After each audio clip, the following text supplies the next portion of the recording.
Hindi lahat ng bayani ay may kapa. Minsan, ang bayani natin ay yung mga taong tahimik na nagsasakripisyo para sa pamilya natin araw-araw. Ngayon ay Father's Day. Isang araw para kilalanin natin yung mga tatay natin na nagsasakripisyo para sa pamilya natin. Yung mga tatay na maagang gumigising para magtrabaho. Yung mga tatay na inuuna ang pangangailangan ng pamilya bago ang sarili nila. Yung mga tatay na kahit may sariling problema ay pinipilit pa rin ngumiti para sa kanilang mga anak para hindi sila mag-alala. Minsan kasi hindi natin napapansin yung mga sakripisyo nila. Hindi natin napapansin ang pagod nila. Hindi natin naririnig ang mga pangamba nila dahil sanay na silang maging matatag. Sanay silang akuin ang bigat ng responsibilidad ng tahimik.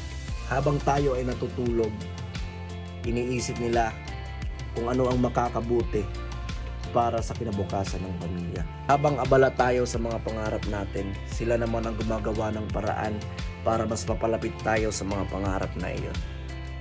At minsan wala silang hinihinging kapalit.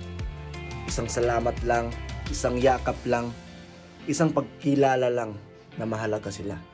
Kaya ngayong Father's Day, huwag nating hintayin ang tamang oras para sabihin kung gaano natin sila pinahahalagahan. Sabihin mo sa tatay mo na mahal mo siya. Pasalamatan mo siya sa lahat ng sakripisyong ginawa niya. Dahil darating ang panahon na alaala na lang ang maiiwan. At sana kapag dumating yung araw na iyon ay wala kang pagsisisihan ng mga salitang hindi mo nasabi. Sa lahat ng tatay na patuloy pa rin lumalaban para sa pamilya, saludo kami sa inyo. Happy Father's Day. Kayo ang unang bayani ng aming buhay. God bless.